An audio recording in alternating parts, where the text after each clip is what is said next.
Patuloy na nakaantabay ang Manila Police District o MPD para masiguro ang isang ligtas at mapayapang halalan sa lungsod ng Maynila.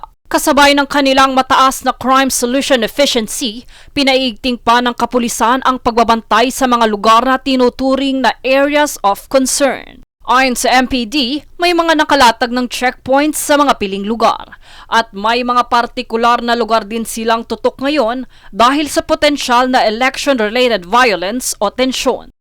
Ngayon pong darating na eleksyon, nakahanda po tayo dyan, katulad ng binanggit ko sa inyo kanina. Mahigit po 3,000 mga pulis Maynila ang gagamitin natin dyan. Wala pong markadong pula ang kalendaryo ng mga pulis Maynila para po mabantayan ang ating mga kababayan.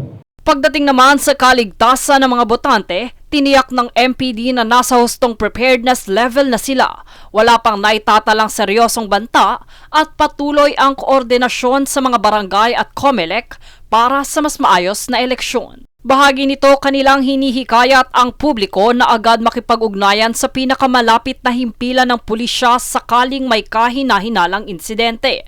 Maaaring tumawag sa kanilang hotlines o official social media accounts. Samantala, nagpahayag ng pakikiisa si Mayoralty candidate Raymond Bagaching sa kapulisan.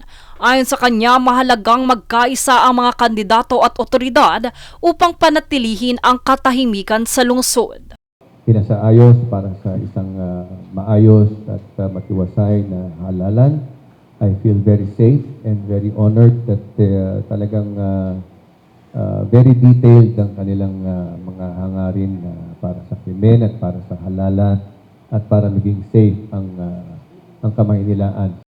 Sa huli, umaasa ang MPD na sa tulong ng publiko, kandidato at mga opisyal ng lungsod ay may sasakatuparan ang isang halalang tahimik, patas at ligtas para sa lahat. Jade Buhoy, nag-uulat para sa Golden Nation Network.